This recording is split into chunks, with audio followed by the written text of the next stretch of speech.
러시아 영토에 매설된 지뢰를 제거하기 위해서 병력 1,000명과 그다음에 파괴된 인프라를 재건하는 병력 5,000명, 러시아를 파병하겠다고 약속을 했다고. 인프라가 많이 파괴되고 그다음에 계속 병력 소모가 많기 때문에 우크라이나의 전쟁이 끝날 상황을 가정해서 북한을 헌신착처럼 내던지지는 않겠죠. 러시아가 먼저 한국에게 손을 내밀 것이라 저는 분명히 자신 있게 얘기할 수 있습니다. 트럼프의 협상 방식은 톱다운이기 때문에 김정은과 직접 만나서 담판을 지려할 것이라고 생각합니다. 그럴 가능성이 크고요.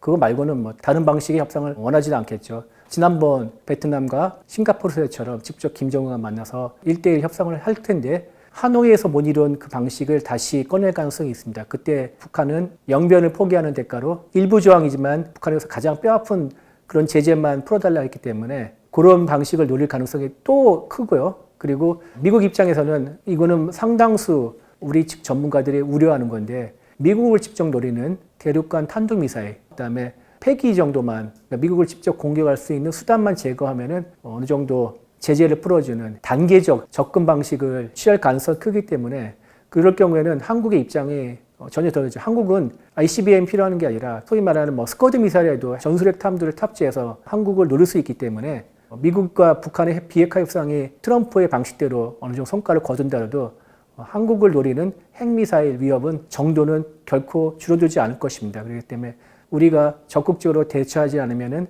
우리의 입장과 목소리는 북미 비핵화 협상에서 절대 반영될 수가 없을 것이라 생각합니다. 세르게이 쇼이구 러시아 국가안보위원회 서기가 지난 6월 17일 평양을 방문해서 김정은과도 만났고요. 그다음에 이 자리에서 김정은 위원장이 쇼이구에게 러시아 영토에 매설된 지뢰를 제거하기 위해서 병력 1,000명과 그다음에 우크라이나 공격으로부터 파괴된 인프라를 재건하는 병력 5,000명, 모두 6,000명의 공병 인력을 러시아로 파병하겠다고 약속을 했다고 쇼이구가 나중에 밝혔는데요. 쇼이구는 이것에 대해서 북한이 러시아에 보내는 형제적 지원의 일환이라고 평가를 했습니다. 그만큼 양국 관계가 전례 없이 끈끈하고 거의 이제 동맹이죠. 사실상 군사동맹이니까 군사동맹의 수준에서 끈끈함을 자랑하고 있다고 이제 밝힌 것인데요. 이 같은 조처는 러시아가 필요해서 북한에게 먼저 요구한 거고, 아직까지 우크라이나와의 전쟁이 계속 이어지고 있고 인프라가 많이 파괴되고 그다음에 계속 병력 소모가 많기 때문에 공병을 요청했겠지만 공병만 보내지는 않을 것이라고 생각합니다. 교대하는 병력도 있을 테니까 전투 병력도 아울러 파병할 것이라 생각하고요. 그렇기 때문에 현재까지 우크라이나의 전선은 정체가 돼 있고 계속 병력이 부족했고 그리고 또 인프라도 필요하기 때문에 북한에게 먼저 러시아가 손을 내밀고 있는 것이라 생각합니다. 러시아는 그 대가를 지금 코로나19 때문에 끊겼던 북한과의 철도를 다시 잇고 조만간 항공편도 다시 재개하고 복원할 계획이라고 합니다. 그러면은 그만큼 경제 교류가 활성화되고 교육이 더 늘어날 수 있겠죠. 그러나 북한이 결정적으로 가장 원하고 있는 최첨단 군사기술에 대해서는 러시아가 아직까지 확실하게 지원하지 않은 거 있다는 것이 그 대체적인 평가입니다. 정보당 평가. 왜냐면은 한국이 우크라이나에게 직접 군사 지원을 하지 않은 것이 러시아가 생각하는 레드라인이고 한국이 생각하는 레드라인은 특히 핵 관련 기술에서 어떤 첨단 기술을 지원하지 않은 것인데 정보당의 평가이지만 그 평가와 달리 러시아가 또 몰래 크게 한번 도와줄 수도 있습니다만 현재까지는 그렇지 않은 것으로 보고 있고 양측의 레드라인을 지키고 있는 가운데 왜냐면은 러시아가 전쟁이 끝나고 난 다음에 계속 북한과 정치적 관계는 더 돈독히 하게 하겠지만 경제적으로는 특히 서방 세계와 관계 개선이 필요하기 때문에 여지는 남겨둬야 됩니다. 숨 쉴 공간을 남겨뒀기 때문에 그런 차원에서 러시아는 어느 정도 전략적으로 페이스 조절하면서 북한과 관계를 하지만 지금으로서는 병력이 급하고 그리고 북한 입장에서는 이참에 받아낼 수 있을 때 최대한 많이 받아내려는 마음으로 해서 흔쾌히 파병 요청에 응한 것이라고 생각합니다. 국제사회는 냉정합니다. 그래서 서로 자국의 이익에 따라서 이합집산이 빈번하고요. 근데 물론 이제 우크라이나의 전쟁이 끝날 상황을 가정해서 북한을 헌신착처럼 내던지지는 않겠죠. 아까 말씀드렸듯이 정치적인 관계는 더 돈독하고 군사 교류는 충분히 이해할 수 있지만은 경제적인 상황에서는 서방 세계의 도움이 필요하기 때문에 러시아가 먼저 한국에게 손을 내밀 것이라 저는 분명히 자신 있게 얘기할 수 있습니다. 유럽과의 관계는 되게 껄끄럽습니다. 러시아가. 유럽이 우크라이나에 많은 무기 지원을, 군사적 지원을 했기 때문에 당장 유럽과 경제 관계를 예전처럼 되돌리기는 쉽지가 않을 것입니다. 그러면 나중에 어떤 대안의 세력이 필요할 때인데 그것이 바로 한국이나 일본 같은 아시아 태평양 지역에서 국가가 될 수 있고 특히 일본은 또 나름대로 러시아와 영토 분쟁이 있습니다. 그렇기 때문에 한국을 더 쉽게 찾을 수 있다고 생각하기 때문에 경제적으로 그렇지만 그렇다고 또 군사적으로 정치적으로 립 서비스는 열심히 할 것입니다. 그러나 실질적인 관계는 우리가 더 돈독하지 않을까 생각합니다. 일단 북한은 이란의 우방국 중에 하나입니다. 이란 이라크 전쟁 때 북한이 이란에게 무기를 많이 팔아 큰 돈을 번 적이 있는데 우리가 월남전에서 특수를 누렸던 것처럼 북한은 이란 이라크 전쟁에서 특수를 누린 바가 있습니다. 그래서 전쟁을 주요 관영 매체가 보도하는 행태를 보면 통일부가 이런 분석을 했습니다. 이스라엘을 강력하게 비난하면서 미국에 대해서는 언급을 자제하는 미국의 눈치를 한번 보고 있다는 그런 평가입니다.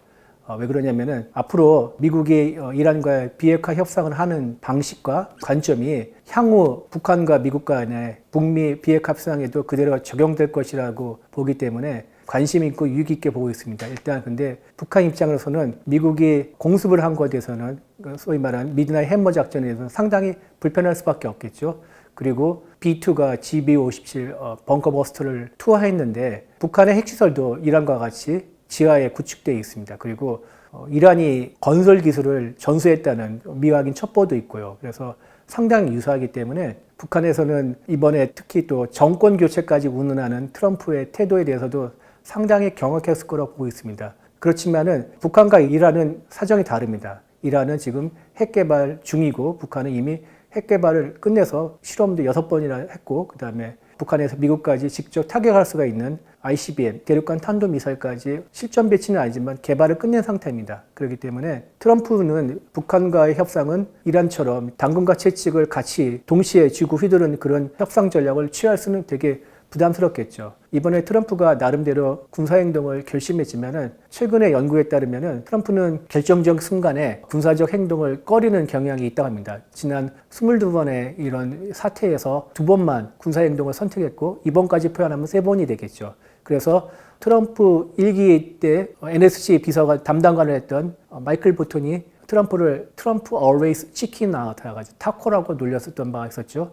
예상을 깨고 공습에 나섰지만은 기본적인 성향은 그렇지 못하고 그리고 또 북한의 핵 보유 국가이기 때문에 이란과 같은 어떤 군사적 옵션과 같이 섞어서 협상 가능 상당히 제한적일 수밖에 없습니다. 그래서 어쨌든 간에 이번에 이란과의 비핵화 협상에서 어느 정도 성과를 거두고 나면은 다음번에는 트럼프의 관심과 시선이 한반도로 향할 가능성이 크다고 생각합니다. 왜냐하면 트럼프가 1기 집권 때 이루지 못했던 이런 사안이기도 하고 그리고 또 자신이 또 나름대로 김정은과 친분이 있기 때문에 생각하기 때문에 조금만 더 하면은 자신의 업적으로 레거시로 남길 수 있다고 생각할 수 있기 때문에 분명히 북한으로 한반도로 관심을 돌릴 가능성이 있다고 생각합니다.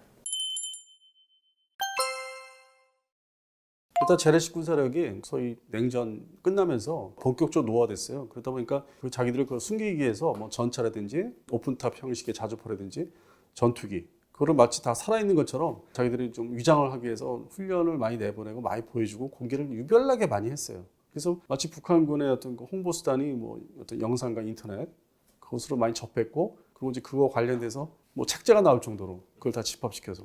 근데 그건 이제 재래식 무기 중심이었고 뭐 핵무기를 이제 개발하는 동시에 그 다음 단계가 투발사 수단, 소위 대구형 방사포라든지 그다음에 이제 중거리 이상의 탄도탄, 또 다음 단계가 순항 미사일이었고 이제 비교적 최근이죠. 그래서 모든 무기 체계를 비대칭 무기 쪽으로 지금 넘어오고 있습니다. 물론 이제 그 군사 퍼레이드, 2020년도 뭐 10월달 군사 퍼레이드든지 그 이후에 퍼레이드 중간중간 여러 차례 있었죠. 여기서 이제 재래식 무기들을 신형으로 해가지고 많이 내놓게 하죠. 뭐 북한판 뭐 에이브레임스 전차라든지, 그다음에 북한판 스트라이커 장갑차라든지, 그다음에 여러 종류의 자주포. 뭐 한국에 있는 K9 자주포 흉내내는 그 포탑을 가지고 있는 자주포도 등장했었고, 그리고 뭐 무인기도 뭐 거의 똑같이 만들고 복제해가지고. 근데 이거를 이제 뒤돌아서 보면은. 저들이 뭐가 불안한 게 있으니까 항상 그 노출, 대대적으로 홍보를 하는 거 아닌가. 중요한 거는 군사력과 군사 무기라는 거는 대량 그 보유를 하고 있느냐. 특정 무기 체계를 종류별로 다 대량 보유하고 있고 거기에 대한 투발사할 수 있는 탄약, 포탄 이걸 제대로 갖추고 보관하고 있고 이 보관하는 것도 상당히 중요하거든요. 그래서 조달해서 보관과 운영 유지, 유사시에 쏠 수 있는지 그게 제대로 되는지가 이제 관건이었는데 기존에 뭐 70년대, 80년대 자기들이 조달해서 배치된 거는 사실상 지금 유명무실 창고에 지금 딱 있고 가동하기 어렵고 왜냐면 이제 쇳덩어리이기 때문에 이 기계라는 것도 정기적으로 이제 구동을 안 해주면은 말 그대로 그냥 달라붙잖아요. 이게 궤도라든지 뭐 포탑이라든지. 그래서 이게 정기적으로 이게 점검을 하는 차원에서 가동을 하는데 그런 게 과연 됐겠느냐. 그리고 화력 자체가 지금 우크라이나 러시아 전쟁 보시면은 전차의 표준이라면은 125mm 장착한 T-72개요. 양쪽이 러시아나 우크라이나군이. 지금 우크라이나군이 주력 전차는 여전히 T-72 시리즈예요. 500여 대. 나머지 뭐 미국에서 준 거, 뭐 유럽에서 준 거, 그거는 극히 일부예요. 그러니까 그거는 주력 전력이 될 수가 없고, 그러니까 북한군이 대규모 무장을 이제 가지고 있다고 하지만은 다 썩은 것들, 창고에 보관하고 있는 거, 뭐 전차, 오픈탑식의 자주포, 그러니까 생존성이 없는 견인포, 아주 뭐 많이 갖고 있을 거예요. 그런 측면에서 전투기도 뭐 더 말할 것도 없고, 함정은 소위 소형 정들, 함이 아닌 정들, 그게 뭐 수백 절 갖고 있어도 제대로 활용할 수 없는. 그래서 그런 무기 체계가 많다 보니까 재래식 무기를 다 이제 교체를 하고 소위 다 가리를 해야 되는데 그거 다 돈이잖아요. 그리고 지금 퍼레이드에서 보여준 거를 양산 배치를 하면 되겠다? 그거 다 돈이거든요. 그거를 보여준 거를 이제 시범 케이스로 전부 다 교체하면 되는데 그거는 경제력이 뒷받침돼야 되는데 그럴 수 있는 나라가 아니기 때문에 퍼레이드에서 일부 수량만 보이면서 나 이거 상당히 많어. 그렇게 이제 생각하게끔 만드는 거, 착시 현상. 근데 그 퍼레이드에서 봤던 그 무기들이나 전차, 자주포 이것들은 극히 일부 부대. 소위 평방사, 평양 주변에 극히 제한된 부대, 일부 부대만 가지고 있지 나머지 지방 부대로 가면은 뭐 청진 쪽이나 점점 후방으로 가면은 뭐 T-55 전차, 그것도 그나마 가동 뭐 된다 안 된다 따질 것이고, 그다음에 중간지대 원산일대로 뭐 T-62 이미 우크라이나 전쟁에 사용도 안 하거나 일부 어떤 후방 경비용으로 쓰는 뭐 T-62 뭐 전차라든지. 그래서 이게 북한의 재래식 전력은 전체적으로는 유명무실하고 그러다 보니까 비대칭, 소위 투발사할 수 있는 그 소모성이 강한 이제 방사포, 대구형 방사포라든지 중거리 이상의 탄도탄에 집중한 거죠. 근데 여기서 이제 우리가 우습게 볼 수가 없는 게 특히 중거리 탄도탄, 순항 미사일에 전술핵 수준 이상의 핵무기를 장착했을 경우에 그거는 이제 문제가 되는 거죠. 그러니까 이제 그 부분은 이제 어떻게 우리가 이제 상당히 긴장하고 이제 살아야 되는 부분이고, 6.25 전쟁 이래로 90년대까지 그 두려워했던 북한의 재래식 전력은 저게 전체 부대가 규모가 있다고 하는데 장부상으로 다 이렇게 다 데이터가 나오는데 숫자가 그게 제대로 동원이 될까? 그러다 보니까 2018년 전후로 해서 이게 평가라는 게 합참해서 그러다 보니까 북한의 전력은 특수부대 중심이다. 말 그대로 막 산을 타고 내려오고 막 이 DMZ를 돌파해서 게릴라식으로 우리한테 이제 타격을 줄 수 있는. 물론 이제 1996년도에 그 강릉 그 공비 침투 사건을 겪어보니까 그게 상당히 무서웠거든요. 그래서 그것도 아직은 이제 그 재래식 전력이 노후화됐지만은 이 병력으로 경보병 전투 병력으로 이제 밀어붙이려는 게 있고, 그다음에 퍼레이드에서 봤던 아주 소수 정예의 뭐 신형 무기들 그 체제로 이제 재래식 전력을 이제 유지를 하는 거고, 그리고 이제 국가 대 국가, 그다음에 뭐 남북한, 그다음에 미국을 상대로 탄도탄 전력, 순항미사일 전력. 요거는 이제 쳐들어오면 다 쏴서 파괴시킬 거야. 함정이든지 뭐 지상 전력이든지. 거기다가 뭐 화학탄두까지 실 수 있고 뭐 핵탄두까지 실 수 있으니까 쳐들어오지 마 하는 용도예요. 쳐들어가겠다가 아니야. 쳐들어오지 마. 여차하면 서로 죽는 거야. 이제 그런 위협 수단을 좀 쓰고 있죠. 그래서 예전에 비해서 전통적으로 북한의 전력을 평가하기가 상당히 좀 애매해지긴 했어요. 그냥 순수 재래식 전력 보면은 우리가 앞서고, 우리가 최신 무기, 최근에 만든 무기, 비교적 10년 내에 만든 무기가 많고, 근데 또 북한은 핵무기가 있고. 그래서 이게 지금 논쟁의 여지가 있는 게 군사력 순위, 전 세계 군사력 순위를 할 때 이 북한과 대한민국을 비교할 때 이게 몇 위로 잡아야 될지가 좀 모호한 면이 좀 최근에 생겼습니다. 대한민국한테 보여주기 위해서 저희들도 북한판 23을 연속으로 배치해가지고 그동안에 이제 북한 해군력이 대한민국에 비교해서 형편없었다. 조그만 뭐 고속정 위주였으니까 뭐 포발사하는 포정, 포함이라든지 그다가 이제 획기적으로 대한민국 해군의 어떤 중형 함정들 중심으로 이제 발전하니까 호위함 중심으로 3,000톤 이상으로. 그래서 이제 그거를 견제하고 한편으로는 그 미사일 해상에서 발사할 수 있는 화력함. 그러니까 지상 발사 탄도탄이나 순항 미사일을 글로 옮겨 실어서 자기들도 이제 남한 해군이나 대한민국 해군의 수중 발사 이제 전력들이 있죠. 잠수함에서 발사하는 이제 잠대지 같은 거. 그거를 이제 밸런스를 맞추기 위해서는 이걸 대량 생산해야 되는데 최소한 한 6척은 필요하다. 그래서 연속으로 이제 건조를 시켰는데 특징이 있다면은 이게 헬기 운영 목적이 아니더라고요. 대잠헬기 한미 쪽을 보니까. 그리고 앞에 수직 발사기, 수직 발사가 중심이고. 근데 이게 또 건조 방식이 옛날 방식처럼 우리나라처럼 이렇게 정면에서 이렇게 진수하는 게 아니라 옆으로, 옛날 2차 대전 때 뭐 필름 보면 옆으로 이렇게 막 흔들흔들하면서 물에 탁 가서 바로 이제 복원하는 그런 방식을 이제 자기들 나름대로 자기 방식을 이제 채택한 건데 이게 좀 엎어졌으니까 저걸 이제 다시 바로 세웠다고 하는데 어차피 쓰러진 거 저건 버려야 돼요. 내가 볼 때 저거 다시 수리한다고 해도 저게 보장이 되겠습니까? 어떤 성능이 그걸 경험했으니까 그걸 이제 보충해가지고 또 그 다음 배를 만들 거예요. 그렇게 해서 결국 한 5척에서 6척 체제로 가려고 하는데 그렇게 해봤자 이 남북한 해군 전력에 있어서는 저희들이 어떤 재래식 전력 그거는 그렇게 뭐 우리한테 영향을 주는 건 아니라고 봐요.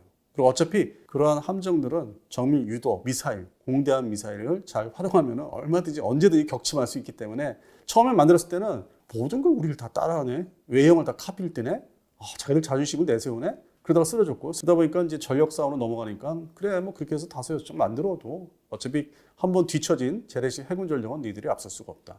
이제 다만 이 러시아 기술이 유입돼 가지고 확인되지는 않지만은 그 원자력 추진 잠수함의 건조가 돌입되면은 이건 또 다른 얘기예요. 그러니까 원자력 핵 얘기만 들어가면 이게 얘기가 달라져요. 근데 현재 상태로서는 북한판 에이브럼스 전차가 나오든 다 상관없습니다. 다 격파할 수 있기 때문에. 그리고 대량 양산이 안 된 것들이고, 그러니까 얼망주만 조금씩. 그래서 지금 와서는 순간 공개됐을 때 그런 모든 무기의 장르가 하나씩 공개됐을 때는 놀라는데 좀 시간 지나면 그게 이제 가라앉더라고요. 대량 생산을 못하기 때문에. 그거 뒷받침은 경제력으로 하기 때문에. 그래서 그런 근본적인 비교는 뭐 하나만 한 것 같아요. 북한이 뭐 대한민국을 이제 견제하고 쳐들어오지 마라 거꾸로. 그건 역시 다들 아시는 상식적으로 핵탄두 핵무기죠. 그래서 그 목적으로 만든 거기 때문에 북한이 또 믿는 거는 역시 핵무기. 그거 말고 나머지는 그냥 쇼 보여주기, 어떤 심리적으로 견제하기 위해서. 그래서 특별히 뭐 북한에 지금 새로 등장시킨 무기들이 포위함 얘기했고, 두 번째는 이제 지상군 뭐 전차 자주포들인데 그렇게 딱히 그거를 뭐 이렇게 위협을 받아들일 건 아닌 것 같아요.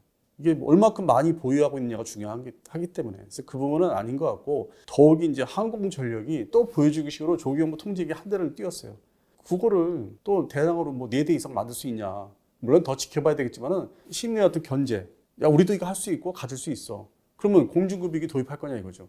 대한민국의 체제처럼 그 시스템, 공군 시스템처럼 골고루. 그다음에 뭐 북한판 글로버크 뭐 비행시킬까지 가능한데 짧은 거리 평양 상공을 이렇게 촬영하기 위해서 그럼 걔가 와서 그 센서, 좋은 센서에서 높이 올라가서 다 감시해서 분석이 되냐 이거죠.